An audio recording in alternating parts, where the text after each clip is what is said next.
সেটা হচ্ছে প্রোবায়োটিক্স। কারণ যারা হজমজনিত প্রবলেমে আছেন, যাদের রোগ প্রতিরোধ ক্ষমতা কম এবং নানাবিধ আপনার এই প্রবলেম সমাধান করতে সক্ষম এই প্রোবায়োটিক, যেটা হজম ভালো রাখার প্রাকৃতিক একটা কিন্তু সমাধান। কিন্তু আমাদের অনেকেই দেখেন যে 10 বছর, 20 বছর, 5 বছর, 30 বছর পর্যন্ত আমরা আইবিএস আক্রান্ত, আইবিডিতে আক্রান্ত, বিভিন্ন রকম হজমজনিত প্রবলেমে আক্রান্ত, কিন্তু এই প্রোবায়োটিক জিনিসটা আসলে কি এটাই কিন্তু আমরা বুঝলাম না, এবং প্রোবায়োটিকের যে উপকারিতা এই বিষয়টা আমরা কিন্তু নলেজটা আমরা নিলাম না।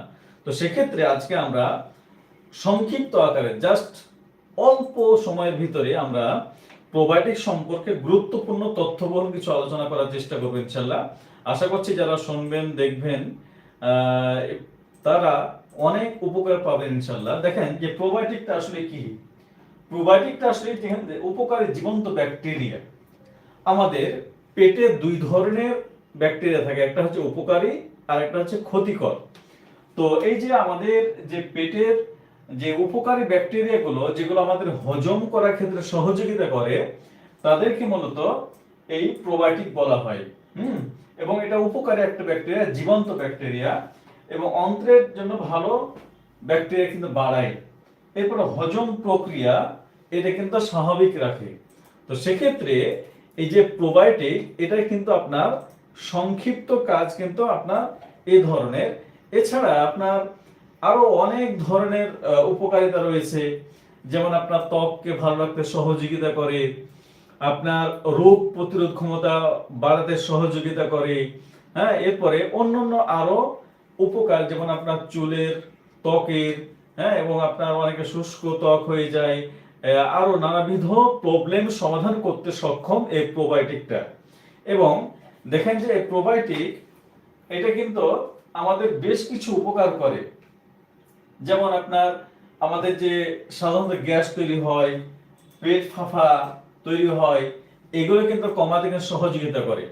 এখন দেখি যে আমাদের যারা আইবিএস এর আমরা প্রবলেমে আছে, তো তাদেরকে আমরা সাজেস্ট করি প্রোবায়োটিক নেওয়ার জন্য, প্রোবায়োটিক খাওয়ার জন্য। সেটা হোমমেড করা হোক বা কিনে হোক, যে কোনো ভাবে কিন্তু খাওয়ার জন্য আমরা পরামর্শ দিই। তো এটা যদি আপনি খান তাহলে আপনার গ্যাস এবং পেট ফাঁপা আপনার কমাবে। যাদের ডায়রিয়া, কোষ্ঠকাঠিন্য, এটা কিন্তু নিয়ন্ত্রণ করতে সহযোগিতা করবে। এরপরে পেট ব্যথা যেটা রয়েছে, অস্বস্তিকর বোধ রয়েছে, এটা কিন্তু আপনার তৈরি করবে। এবং অন্ত্রের যে আপনার রোগ প্রতিরোধ ক্ষমতা, ইমিউন সিস্টেম যেটা, এটা ডেভেলপ করতে আপনাকে কিন্তু হেল্প করে থাকে। তো সেক্ষেত্রে এই প্রোবায়োটিক আমাদের যারা হজম প্রবলেমে আছে তাদের জন্য এটা আপনার কি বলছে, এটা অত্যন্ত গুরুত্বপূর্ণ একটা বিষয়। যেমন একজন মুসলিম, তাদের জন্য যেমন ফরজ কাজ রয়েছে, যেমন সালাত আদায় করা, রমজান মাসে সিয়াম পালন করা, আপনার যদি সমর্থ হয় হজ পালন করা। তো এ ধরনের যে আমাদের বিষয়গুলো আছে, ঠিক তদ্রূপ যারা আইবিএস রোগী, যারা আইবিএস আক্রান্ত, তাদের জন্য আবশ্যক কর্তব্য, তাদের জন্য অবশ্যই এই আপনার প্রোবায়োটিক সমৃদ্ধ যে খাবারগুলো, এগুলো অবশ্যই কিন্তু আপনাকে মানে গ্রহণ করতে হবে। তাছাড়া আপনার সমাধান এটা অস্থায়ী হবে, স্থায়ী কিন্তু আপনার হবে না। এটার জন্য আপনার প্রোবায়োটিকের গুরুত্ব কিন্তু এটা কিন্তু অনেক একটা ব্যাপক কিন্তু আপনার উপকারিতা রয়েছে। এখন এই প্রোবায়োটিক যে খাবারগুলো, দেখেন যে প্রোবায়োটিক খাবারগুলো আমাদের বিভিন্ন ভাবে আমরা পাই। যেমন টক দই কিন্তু আপনার প্রোবায়োটিক পেতে পারেন। টক দই কিভাবে তৈরি করবেন, দেখেন যে আপনার আপনি গুগলে যদি সার্চ করেন টক দই কিভাবে বানাবেন, তাহলে অনেকগুলো ভিডিও পাবেন। এমনকি আমি নিজেও কিন্তু এই টক দই কিন্তু ভিডিও দিয়েছি। তাহলে এই টক দই আপনার, অর্থাৎ দই, দুধ খেতে আপনার আমরা নিষেধ করি, কিন্তু যখন এটা ফার্মেন্ট করবেন, এটা রূপান্তরিত করবেন টক দইয়ে, তখন কিন্তু তার কিন্তু গুণাগুণটা ভিন্ন হয়ে যায়। সে কারণে আপনার টক দইটা কিন্তু খাওয়া যায়। এরপরে ফার্মেন্টেশন যে ফুড গুলো, দেখেন যে আমরা পাতাকপি, গাজর দিয়ে ফার্মেন্টেশন করা যায়, বিটরুট দিয়ে করা যায়, এবং পান্তা ভাত দিয়ে করা যায়। এরপর হচ্ছে আপনার পান্তা ভাত আপনি সহজ ভাষায় আপনি রাত্রে যদি ভিজিয়ে রাখেন, সকালে আপনি 12 ঘন্টা পরে আপনি খান, তাহলে কিন্তু এটা প্রোবায়োটিকের মতো কাজ করে।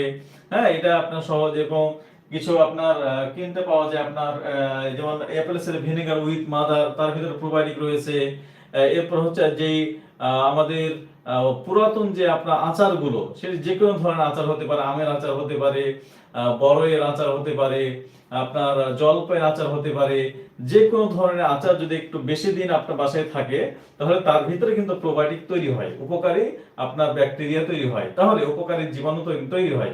তো সেক্ষেত্রে আপনার এই খাবারগুলো যদি দৈনন্দিন আমাদের খাদ্য তালিকায় রাখি, তাহলে আইবিএস এর যে প্রবলেমগুলো, আমাদের গ্যাসের যে প্রবলেমগুলো, হজম সমস্যা যেগুলো, এগুলো দূর করার ক্ষেত্রে কিন্তু আপনার এটা কিন্তু সহযোগিতা করে থাকে। এই কারণে আমরা ট্রিটমেন্টটা যেটাই নিয়ে, আমরা চিকিৎসাটা যেটাই করাই না কেন, আমরা পাশাপাশি প্রোবায়োটিকের যে আপনার খাদ্য, এটা কিন্তু আমরা প্রতিনিয়তই কিন্তু আমরা খাবার কিন্তু চেষ্টা করব। এগুলো খাবারের পাশাপাশি আপনার প্রিবায়োটিক যে ফাইবার গুলো, এগুলো কিন্তু আমরা নেওয়ার চেষ্টা করব। যেমন আপনার পেঁয়াজ, রসুন, এরপর হচ্ছে আপনার বিভিন্ন রকম যে আপনার ফাইবার যুক্ত যে খাবারগুলো, এগুলো অল্প অল্প করে নেওয়ার চেষ্টা করব। এগুলো যদি আপনার নিয়ে, তাহলে দেখবেন যে আপনার হজম প্রক্রিয়াটা, অর্থাৎ একদিকে প্রোবায়োটিক দিচ্ছেন, উপকারী ব্যাকটেরিয়া, উপকারী আপনার ব্যাকটেরিয়া দিচ্ছেন আমার পেটে, অপর দিকে তাদেরকে খাবারটাও দিচ্ছেন, তাহলে এই দুটার সমন্বয়ে আপনি দেখবেন যে আপনার যে সমস্যাগুলো, এটা কিন্তু সমাধান হবে। তো এই কারণে আমরা দীর্ঘদিন যাবত আপনাদের কিন্তু এই প্রোবায়োটিক সমৃদ্ধ খাবারগুলো কথা বলে আসছি, এবং আপনার যাদের এটা করতে প্রবলেম, তারা কিন্তু আপনার যাদের ডায়রিয়া, পাতলা নরম রয়েছে, তার অ্যাক্টেরিয়া প্রোবায়োটিকটা আপনি সাজেস্ট করি আমরা, সেটা খেতে পারেন। হ্যাঁ, এটা আপনার রেডিয়েন্ট কোম্পানি, এটা বিভিন্ন কোম্পানি কিন্তু আপনার পাওয়া যায়। রেডিয়েন্ট কোম্পানি আপনার আছে, আপনার স্কয়ার কোম্পানি আছে, একমি কোম্পানি আছে। এগুলো সাধারণত হার্বাল ডিভিশন কিন্তু হয়ে থাকে। কারণ আমরা যখন এগুলো সাজেস্ট করি, মনে করেন যে আপনার আপনার এই অনেকে মনে করেন যে আসলে এগুলো হচ্ছে অ্যালোপ্যাথি মেডিসিন, কিন্তু আপনি মনে রাখবেন যে প্রত্যেকটা কোম্পানির, প্রত্যেকটি যেমন স্কয়ার কোম্পানি, একমি, আপনার রেডিয়েন্ট, প্রত্যেকটা কোম্পানি কিন্তু হার্বাল ডিভিশন আছে, হার্বাল সাইড আছে।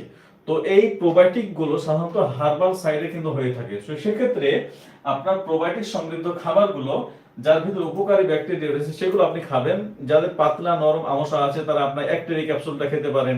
হ্যাঁ, যারা এগুলো তৈরি করতে প্রবলেম, যাদের কোষ্ঠকাঠিন্য হয় বা কষা নরম দুটো মিক্স থাকে, তারা আপনার প্রোল্যাক্টোটা খেতে পারেন, রিবায়ো, প্রোবায়ো এগুলো খেতে পারেন। তাহলে এগুলো মোটামুটি আপনার খেলেও কিন্তু আপনার এই প্রোবায়োটিক প্রিবায়োটিক কিন্তু ওই আপনার সাপ্লিমেন্টের ভিতরে কিন্তু আপনার আছে। এগুলো হরহামেশা প্রত্যেকটা ফার্মেসিতে কিন্তু পাওয়া যায়। তো সেক্ষেত্রে প্রবাসী যারা আছে, প্রবাসী কিন্তু আপনি প্রত্যেকটা ফার্মেসিতে আপনি প্রোবায়োটিক বললে তারা কিন্তু আপনার দিবে। তাহলে এই প্রোবায়োটিক সমৃদ্ধ খাবারগুলো আপনার জন্য খুবই কিন্তু আপনার দরকার। এরপরে দেখেন যে আপনার আপনার কিছু ব্যবহার যখন আপনি করবেন, অনেকে আমরা শতকরা দেখতে পাই দু একজন ব্যক্তির, আপনার অনেকে টক দই আমরা যখন খেতে বলি, একদম আপনার 200-300 গ্রাম একসঙ্গে কিন্তু খেয়ে ফেলেন, বা আধা কেজি একসঙ্গে খেয়ে ফেলেন। তাহলে এটা কিন্তু আপনার ভুল থিওরি। এই কারণে প্রোবায়োটিক যখন আপনি শুরু করবেন, অল্প দিয়ে শুরু করবেন। বিশেষভাবে যাদের আইবিএস ডি রয়েছে, পাতলা নরম আমসা রয়েছে, আপনি টক দইটা যখন বেশি খাবেন, তখন আপনার কিন্তু ডায়রিয়াটা আরো বেশি বাড়তে পারে। এই কারণে অল্প দিয়ে শুরু করবেন, 1 চামচ, আধা চামচ, অল্প একটু দিয়ে শুরু করবে। আমাদের তো কাজ, আমাদের তো মেন টার্গেট যে উপকারী ব্যাকটেরিয়াটা ওখান থেকে নেওয়া। তো সেক্ষেত্রে আপনি অল্প অল্প করে আপনি প্রথমে নেন, অল্প অল্প দিয়ে শুরু করে আপনি অ্যাডজাস্ট করান। হ্যাঁ, এবং বেশি খেলে আপনার অনেক সময় গ্যাস হতে পারে, গ্যাস বাড়তে পারে, সেদিকে খেয়াল রাখবেন। এইভাবে ধীরে ধীরে আপনার ক্যাপাসিটি অনুযায়ী আপনি কিন্তু বাড়াবেন। হ্যাঁ, এবং আপনার যদি আপনার ধীরে ধীরে আপনি বাড়িয়ে যদি ভালো লাগে, হ্যাঁ, আপনি একটা পরিমিত অবস্থায় কিন্তু আপনি রাখবেন। মনে করছেন আপনি একসঙ্গে আপনি সব, অনেকে আমরা পান্তা ভাত যখন প্রোবায়োটিক বলি, তো পান্তা ভাত 3 বেলা খাওয়ার চেষ্টা করেন। ভাই, প্রত্যেকটা জিনিসের একটা লিমিটেশন আছে, প্রত্যেকটা জিনিসের একটা লিমিট রয়েছে। হ্যাঁ, ওই লিমিটের ভিতরে আপনি যখন খাবেন, ওগুলো আপনি মেনটেন করবেন, তখন কিন্তু আপনার হজম প্রক্রিয়া অনেক কিন্তু ভালো হবে, অপর দিকে আপনার সুন্দরভাবে কিন্তু আপনার কাজ করবে। এবং খুব যদি আপনার প্রবলেম হয় যে আপনি এটা বুঝতে পারছেন না, মেনটেন করতে পারছেন না, তখন অবশ্যই একজন বিজ্ঞ চিকিৎসকের আপনি পরামর্শ নেবেন। হ্যাঁ, তার তত্ত্বাবধানে আপনি চিকিৎসা নেবেন। তাহলে আপনাকে আপনার ভালো মন্দ দিকগুলো, আপনার জন্য কোনটা আপনার জন্য যথেষ্ট, কোনটা আপনার জন্য প্রযোজ্য, ওই বিষয়গুলো কিন্তু আপনার গাইড করবে। ওই অনুযায়ী আপনি যদি চলেন, তাহলে কিন্তু আপনি অনেক কিন্তু আপনার বেটার থাকবে ইনশাল্লাহ। তো এই প্রোবায়োটিক সমৃদ্ধ যে খাবারগুলো আমরা বললাম, এই প্রোবায়োটিক যে আপনার খাবারগুলো, আপনি দেখেন যে আমরা অনেক বছর ধরে আমাদের অনেক ধরনের প্রবলেম আছে, অনেক জটিলতা রয়েছে, অনেক ধরনের আপনার আইবিএস এর প্রবলেম রয়েছে, কিন্তু এই যে প্রোবায়োটিক, এটা আসলে কি, বা প্রোবায়োটিকের কাজ কি, বা প্রোবায়োটিক যে এত গুরুত্বপূর্ণ একটা বিষয়, এই বিষয়গুলো কিন্তু আমরা মেনটেন করতে চাই না। তো সেক্ষেত্রে এই প্রোবায়োটিক সমৃদ্ধ খাবারগুলো মেনটেন করার জন্য অবশ্যই অবশ্যই আপনাকে মানে এগুলো আপনার ঘরোয়া যে পদ্ধতিগুলো আমরা বললাম, এই ঘরোয়া পদ্ধতিগুলো আপনার চেষ্টা করবে। যেমন আপনি পানি ভাতটা আপনি খাবেন, এটা আপনার টাকা খরচ হবে না। আপনি একটু টক দই তৈরি করে খাবেন, জাস্ট আপনি একবার টক দই করলে আপনার বেশ অনেকদিন চলে যাবে, এটা আপনার টাকা খরচ কম হবে। এরপর হচ্ছে আপনার ফার্মেন্ট যে ফুডগুলো, পাতাকপি, গাজর দিয়ে বলেছি, এগুলো আপনি তৈরি করবেন, আমাদের ভিডিও দেওয়া আছে, এগুলো করবেন। তাহলে এই প্রোবায়োটিক গুলো যদি আপনি ঘরোয়াভাবে খান, হ্যাঁ, তাহলে কিন্তু আপনার মেনটেন করতে হয়। এবং যাদের এগুলো প্রবলেম, এগুলো ঝামেলা হয়, তারা কিন্তু আপনি কিনে কিন্তু প্রোবায়োটিকটা খেতে পারেন। এইভাবে মেনটেন করবেন, আশা করছি আপনার হজম প্রক্রিয়া যেটা প্রবলেমটা রয়েছে, হজম সমস্যা যেটা রয়েছে, এটা কিন্তু আপনার বহু গুণ কিন্তু আপনার বেড়ে যাবে ইনশাল্লাহ। তো আজকের মতো আমরা সংক্ষিপ্ত আকারে আজকের লাইভটা এখানে শেষ করবো ইনশাল্লাহ। তো আবার নতুন একটা লাইভে দেখা হবে, সে পর্যন্ত সে প্রত্যাশায় ভালো থাকবেন। আসসালামু আলাইকুম ওয়া রাহমাতুল্লাহি ওয়া বারাকাতুহু।